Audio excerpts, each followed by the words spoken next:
Thank you so much for joining us this evening. I'm Andrea Williams. This is a bittersweet day for us. Bitter because Milwaukee has just lost an icon, but sweet because we're reminded of the profound impact he had on the city throughout his extraordinary life. This is Dr. William Finlayson. His family says that he passed away peacefully on Monday at 101 years old.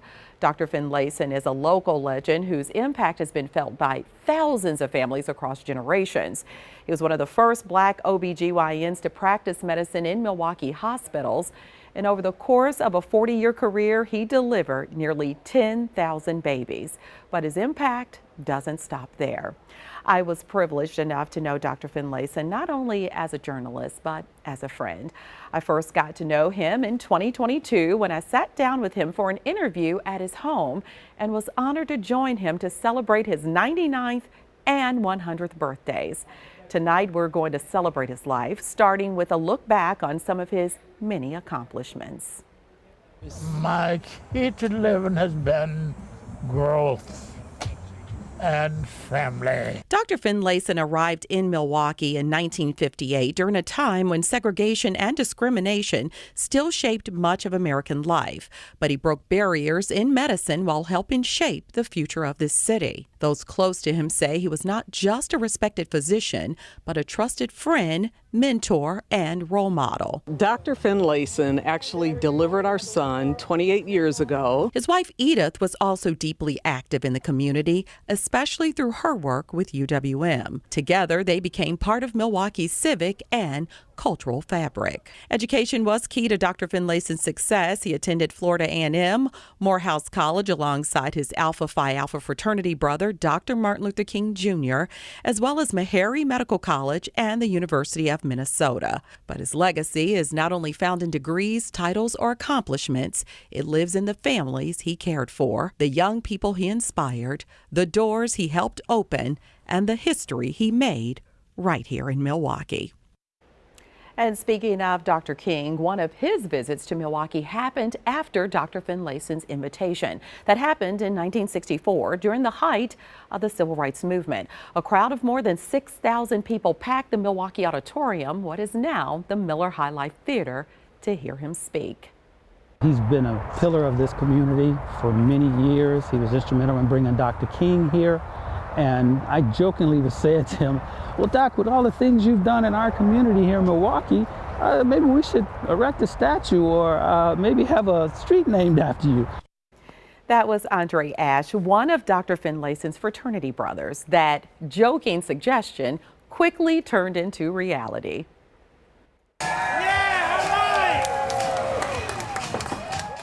A visible reminder of Dr. Finlayson's impact lives on not only in the thousands of people he delivered, but in a street that bears his name. I was there in 2023 for the grand reveal of the street's signage. Oh, it was a great ceremony. It's very memorable. I hope to look back 5 years from now. But it's not just the name of the street that's significant. Its location is also full of meaning. The street runs parallel to the ones named after other civil rights pioneers, those for Villar Phillips and his old classmate, Dr. Martin Luther King. It stretches from Capitol Drive on the northern end all the way down to Walnut Street to the south. And about halfway in between those 2 points lies the Greater Milwaukee Urban League. It's part of a national organization focused on providing educational and employment opportunities throughout the Milwaukee area. It also happens to be the same building where Dr. Finlayson started his first clinic. Cassandra McShepard joins us from there now with a look at how his legacy lives on inside those walls. Hi, Cassandra. Hey, Slay, you know, that was quite a pack that you mentioned. Dr. Finlayson, Dr. Villar Phillips, Dr. King, that was I should have been back there then. They were pretty amazing men, and we lost a legend just last night. But we are, as Andrea said, in a building that holds a great significance and importance to Dr. Finlayson. So let's talk about what that is. Absolutely. So this building was actually the place of his medical practice with several other doctors. And interestingly, he initially wanted to set up practice in the Wauwatosa area, but he was denied. And What year are we talking about? this was in the 50s. This was in the 50s. And during that time, doctors were sometimes denied being in the hospital. So, given who he was, he identified this location, this building, in which he and 3 or 4 other doctors practiced. And so his practice was here for how long? I don't know the exact number of years, Cassandra, but I know it was extensive, in terms of really being able to service this community before he moved on to his own. So I think it's very fitting then that right outside the doors there is a street sign that bears his name. How exciting is that for you all here at the Greater Milwaukee Urban League?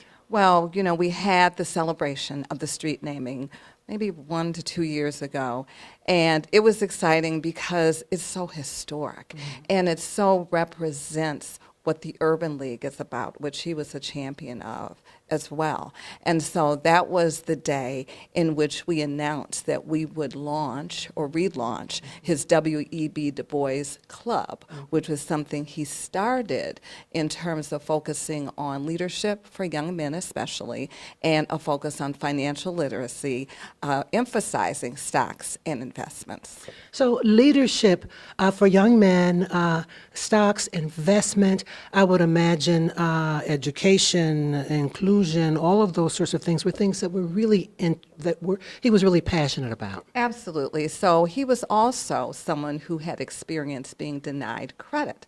So, again, during those times, professional African Americans who were in a position and should have been able to have access did not always have that. And so as a result, he and his wife started North Milwaukee State Bank as a way to empower the community, empower individuals who were trying to advance. So, of course, the W.E.B. Du Bois Club is a result of his commitment to financial freedom, financial stability, financial knowledge. Awesome. And we're going to talk more about that when you come back to us, Slay. Again, a legend lost, but what he started, what he was about, still lives on and is definitely happening here at the Greater Milwaukee Urban League. Back to you. Absolutely. And I love that we have this opportunity to remind everyone out there about all of his great accomplishments and then educate others who may not have a clue. So thank you so much for being there. Because that's the point. Yeah. Absolutely. Thank you so very much. And speaking of the North Milwaukee State Bank, he founded that in 1971. He served as chairman of the board for 26 of the more than 40 years of the bank's existence. It very well until the competitors kind of beat us out. Finlayson was even an investor in the Jewel grocery store that once stood at the corner of 20th and Walnut. That entrepreneurial spirit is something he encouraged in younger generations. And as we had to break, let's hear the life advice he shared with me in my first conversation with him. I think the key is learning. Learning as much as you can. Do as much as you can.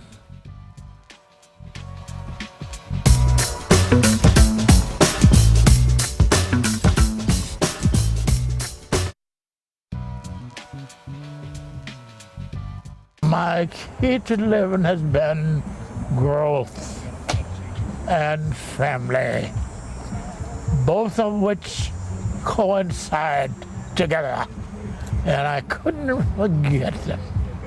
And also my faith in humanity. That was Dr. William Finlayson as he celebrated his 100th birthday. I was honored to be there for the occasion, and one of the highlights, seeing just how many people turned out to show their appreciation for him. A parade of well-wishers drove past his home, expressing their love and gratitude for having delivered nearly 10,000 babies over the course of his career.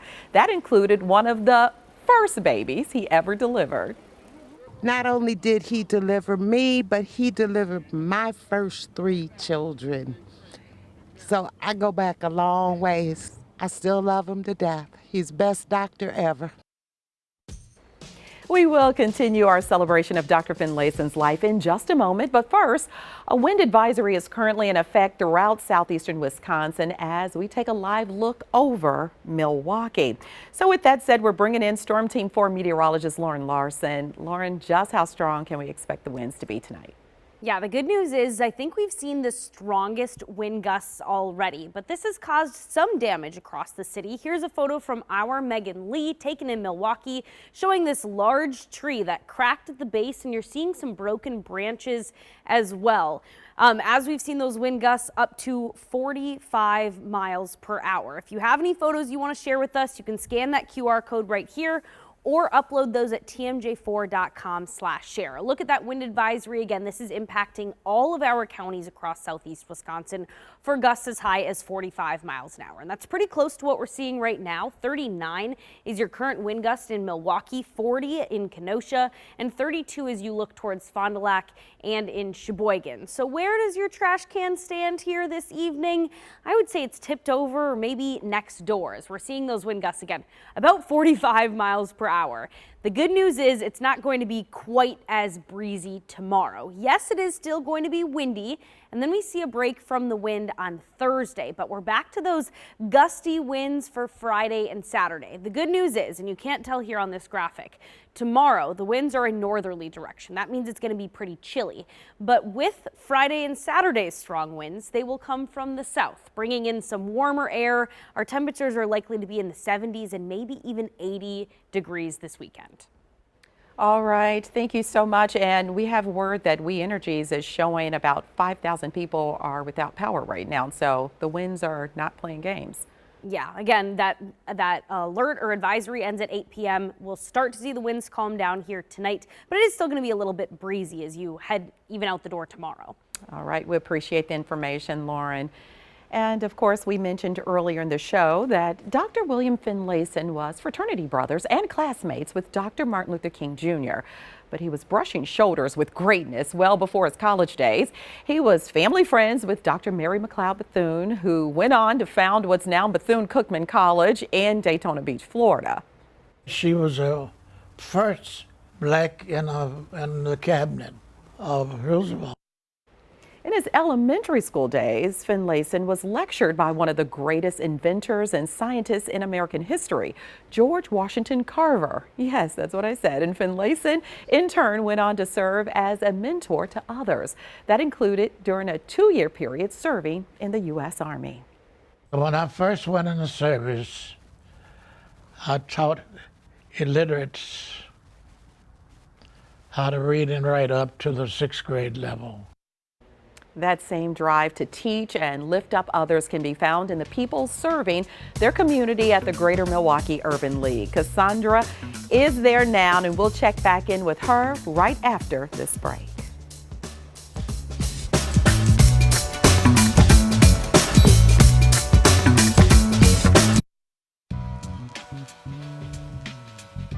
You have to be involved in the community that you live, obviously. But that's not enough. You got to be involved with the entire community. Dr. Finlayson was a member of the Milwaukee Medical Society and served as a House delegate to the Wisconsin Medical Society. He also taught at the Medical College of Wisconsin as well as the University of Wisconsin Medical School.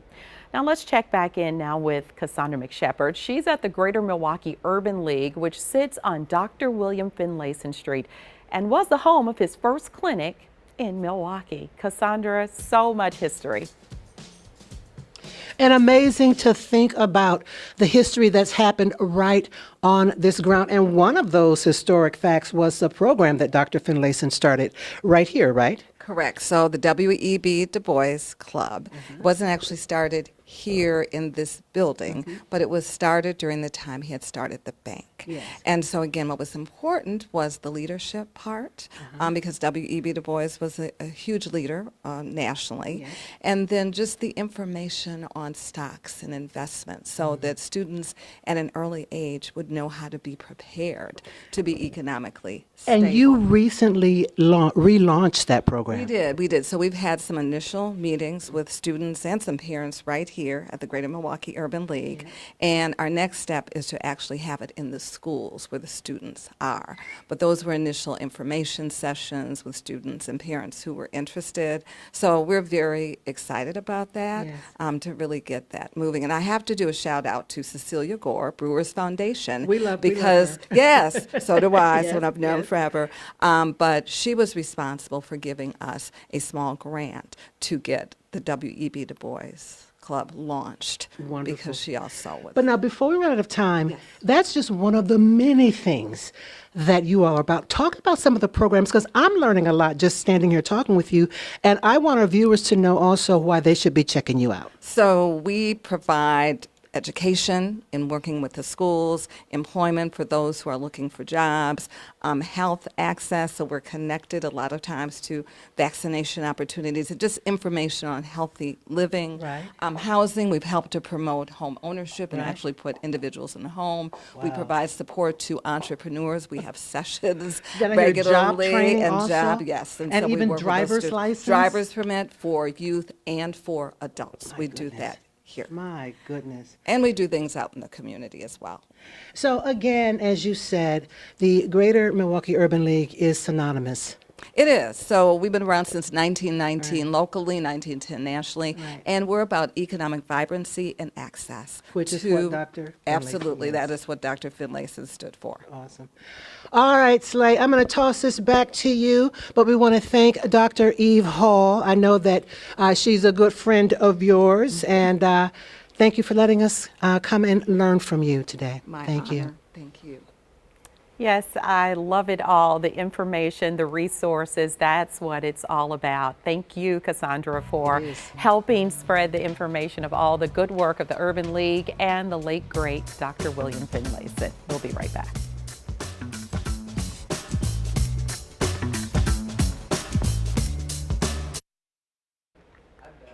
The NBA playoffs continue in just a few minutes as the Minnesota Timberwolves visit the San Antonio Spurs. Right now, the series is tied at 2 games apiece. You can join us back here after the game for all the day's biggest stories on TMJ4 News at 10. And one last thing about Dr. Finlayson. In 1958, he had the option to move to one of 3 places: Chicago, Atlanta, or Milwaukee. And we consider ourselves so fortunate that he chose to come here. That is our show for this evening. I thank you so much for watching, and a big thank you to Dr. Finlayson for all that he did and for his friendship, and our condolences to his family, his extended family, his friends, and his children, of course. Have a great night.